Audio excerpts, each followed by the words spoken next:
এরকম একটা গাছের শিকড় এবং একটা স্পেস থাকবে বসার মতো, এরকম একটা গাছ থাকবে, সব সাইড দিয়ে বসতে পারবেন এরকম। হ্যাঁ, নদীর পাড়ে এই যে দেখছেন। তো এখানের বিষয়টা হচ্ছে আপনি এসে আরামসে একটু আনন্দ করতে পারেন, মনে চাইলে একটু বসতে পারেন, গান গাইতে পারেন, একটু জায়গা আছে পাশে। চেষ্টা আছে, এটা যদি হয় তো হইল, জানি না কি হবে, কিন্তু ভালো লাগছে জায়গাটা। মানে মনে হচ্ছে একটু স্বস্তি পাওয়া যায় এরকম। তো স্বস্তির জায়গাটা আসলে খুঁজে বের করা অনেক কষ্টকর, বা স্বস্তিতে থাকাটা। তো এর ভিতরে যদি এরকম একটা পরিবেশ পাওয়া যায়, বা এরকম একটা ভাব হয় আমার ভিতরে, যে ভাবে আমি অন্তত একটু শান্তিতে থাকতে পারবো, তাহলে অবশ্যই এটা সবাই আশা করি নিবে। তো আমিও এই ভাবকে ভালোবাসি, ভাবকে ধারণ করি, বিধায় সে জায়গাটাকে আমি মেনে নিয়েছি এবং ভালো লাগছে। এখানে আমি একটু বসি, মাঝখানে একটু বসে ভালোই লাগে। তো এই নদীর পাড়ের বাতাস, নদীর ঢেউ, ছোট ছোট মানুষের ছোট ছোট স্বপ্ন দূর থেকে দেখতে পাওয়া, কারো স্বপ্ন, কারো কর্মস্থল এবং কারো জীবিকা নির্বাহ করার যে একটা প্রসেস হয়ে আছে। তো সেখান থেকে আমি বুঝি আমাকে কিভাবে জীবনযাপন করতে হবে, আমি সেভাবেই নিজেকে রাখার চেষ্টা করি। তবুও জীবন আমাকে অনেক শিক্ষা দেয়, ইচ্ছায় অনিচ্ছায়, দুঃখে কষ্টে সুখে দুঃখে। তো সেই সবগুলোকে আমি মেনে নিই।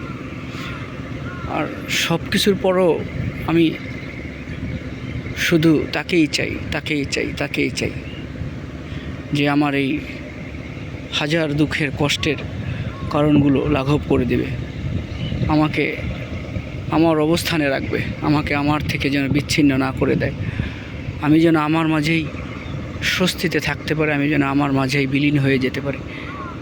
তো আমরা বুঝতেই চাই না আমার বিষয়টা, আমরা যেটা বুঝি সেটাই আমার, কিন্তু সেটা আসল যে আমি সে না। তবুও আমি আমাকে নিয়ে ব্যস্ত, তবুও আমাকে নিয়ে চিন্তিত, তবুও আমি আমার বিষয়বস্তু বুঝতে চাই, তবুও আমি আমাকে নিয়ে অন্যের মাঝে হারাতে চাই না।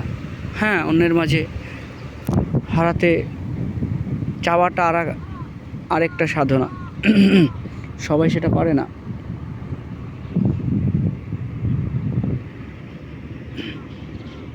তবুও চাই জীবন সুন্দর হোক সবার। আমি কেমন তা আপনাকে বোঝাতে পারবো না, অথবা আপনি কেমন অন্যকে তা বোঝাতে পারবেন না, কিন্তু মৌলিক বিষয় হচ্ছে নিজেকে বোঝা মানে কি, সুন্দরভাবে বোঝা। আপনি যদি কেবল মানে এটা সুন্দরভাবে সবাই বুঝতে পারে না, আসলে সবার এই সুন্দরভাবে বোঝাটা একটা অন্যরকম বিষয়বস্তু। সবাই চাইলেও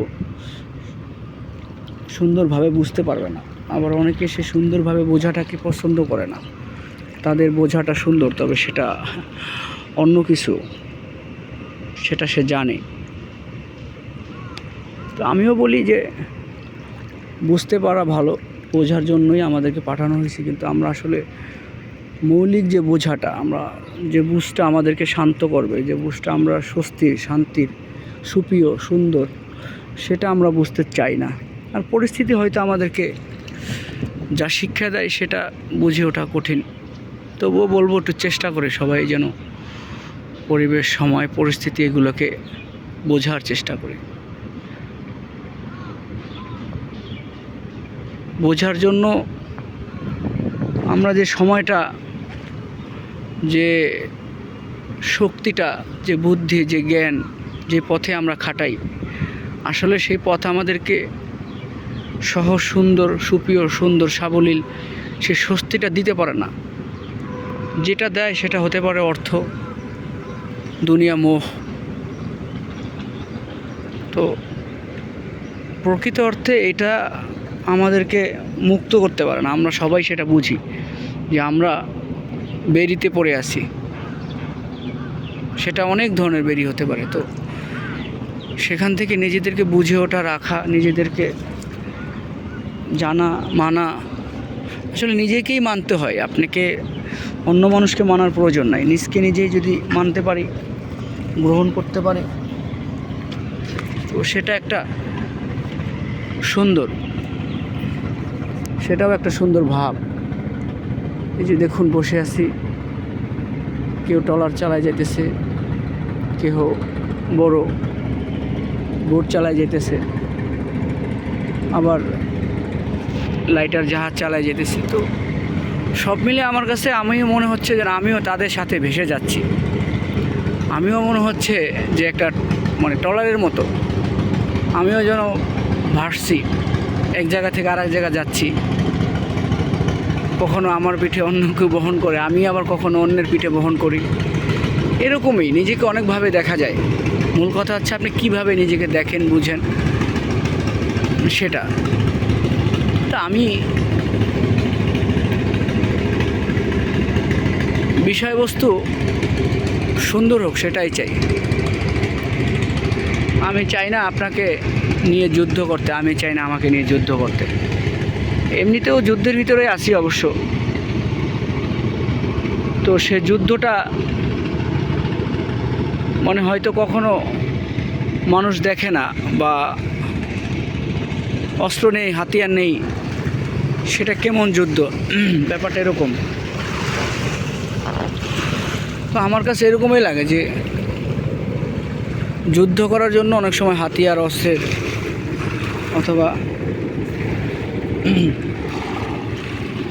ও ওর হেলিকপ্টারও যাচ্ছে, মানে ব্যাপারটাই অন্যরকম। কি নেই আসলে, দেখেন প্রযুক্তি আমাদেরকে কত স্বস্তি দিয়েছে, কি নেই আমাদের। তো আমি সব মিলিয়েই এত কিছু থাকার পরও ভাবছি যে আসলে আমাদের অভাবটা কিসের। তাহলে আপনারাই বলুন যে আমাদের অভাব কিসে। আমরা আসলে অভাবগ্রস্ত হই কেন, বা আসলে কি আমরা অভাবগ্রস্ত, অভাবী? হয়তো বুঝতে পারবেন যে অভাবী অবশ্যই, কিন্তু মৌলিক অর্থে আমরা যেটাকে অভাব বলতে বুঝি,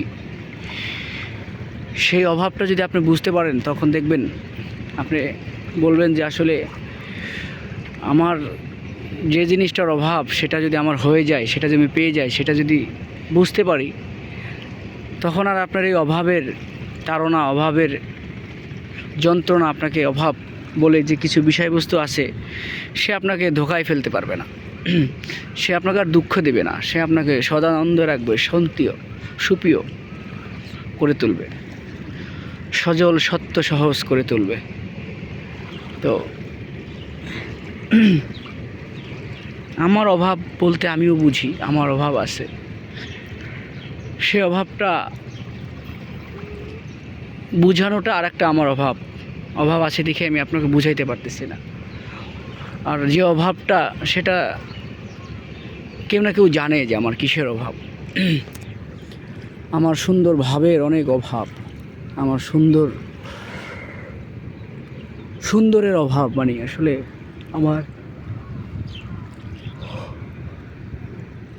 আমার ভিতরে যে মানুষটা থাকে, আমার ভিতরে যে আছে, তাকে খুঁজে না পাওয়ার একটা অভাব আমার ভিতরে কাজ করে। আমার আমিকে বোঝার খুব অভাব। আমার আমি বিষয়বস্তুকে চিনতে না পারার অভাব। আমার দুনিয়া বুঝতে পারার অভাব। আমার স্রষ্টার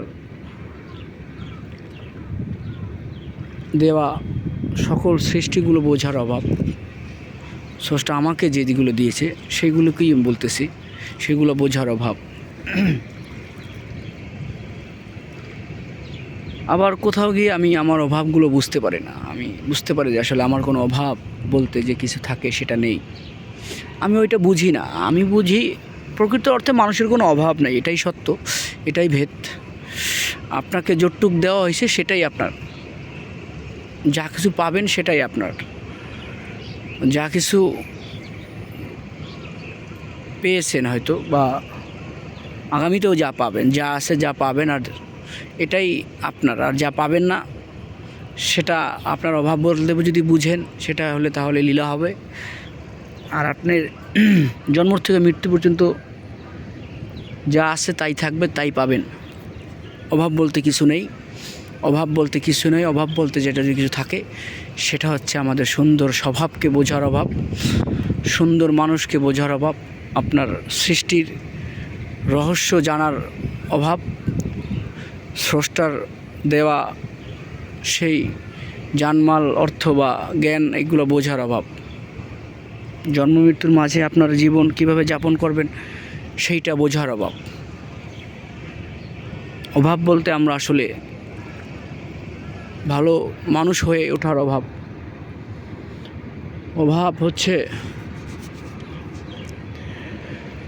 ভালো মানুষকে সংস্পর্শে না পাওয়ার অভাব। অভাব হচ্ছে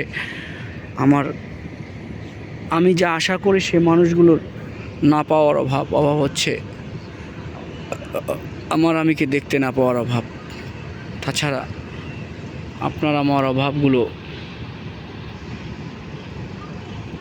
বুঝতে পারবেন না যে কিসের আমাদের অভাব আর কোথায় আমরা অভাব বলতে যা বুঝি সেগুলো কি। তো আশা করব আপনাদের কথাগুলো ভালো লাগছে। ভালো লাগলে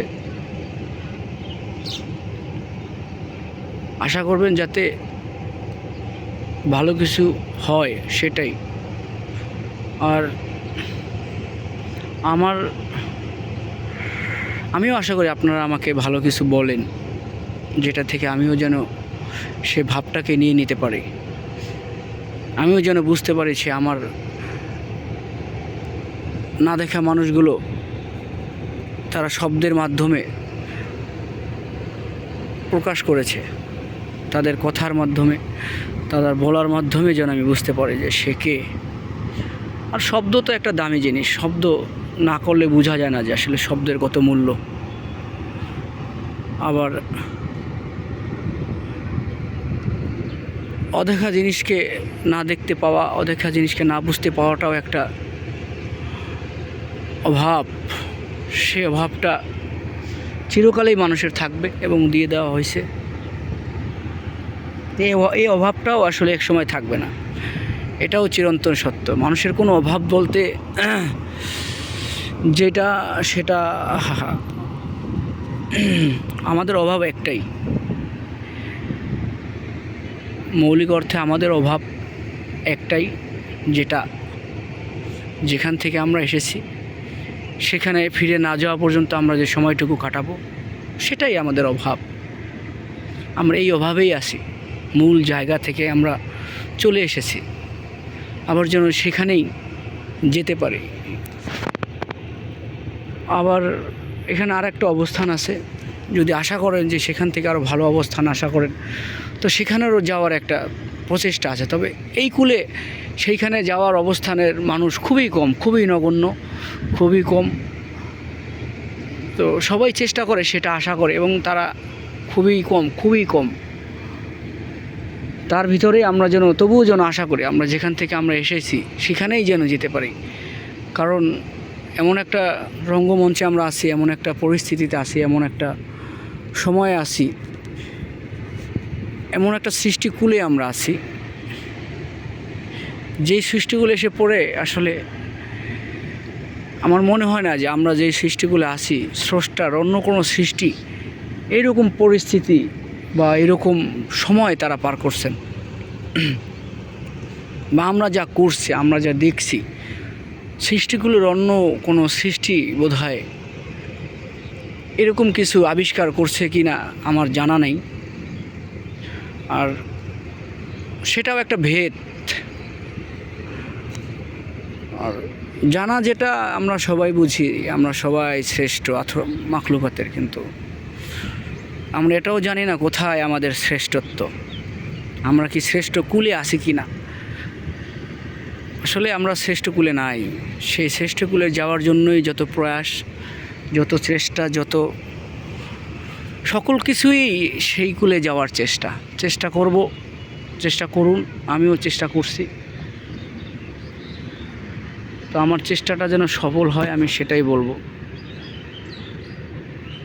সেটাই আমি চাই। আর যদি আমার কর্ম আমাকে সৃষ্টিকুলের বা আমার আসা যাওয়ার মৌলিক অবস্থানে নিয়ে যায়, আর থেকে উন্নতও যদি হয়, সেটা হয়তো আমার কর্ম বা কেউ আমাকে একজন দিছে,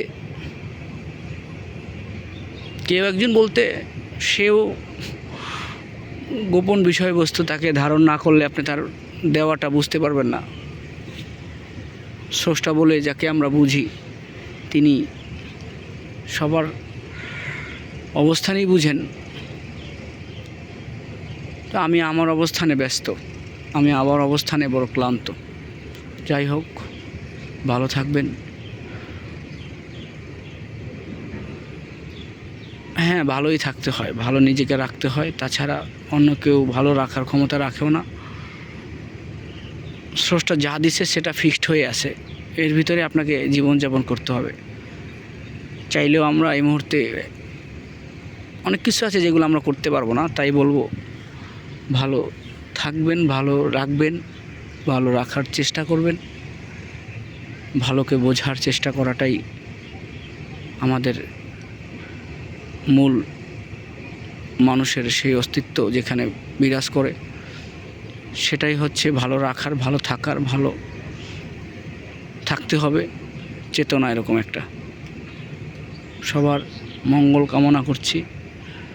সবাই সবার অন্তিম যাত্রায় যেন সুখী হতে পারে এবং তাদের মৌলিক অবস্থানে যেন যেতে পারে। আমি আমার এই দর্শন, আমার বাণী, আমার জ্ঞান যেন সেখানে আমাকে বিভাজিত না করে, আমাকে কলহিত না করে, আমাকে আমার অবস্থান থেকে যেন সরিয়ে না দেয়, সেই প্রয়াস, সেই চেষ্টা করছি। সকলের জন্য দোয়া, ভালোবাসা, আশীর্বাদ। আল্লাহ সকলের রহম হোক, আমরা যেন নিজেদের প্রতি রহম হই। ভালো থাকবেন, সুস্থ থাকবেন।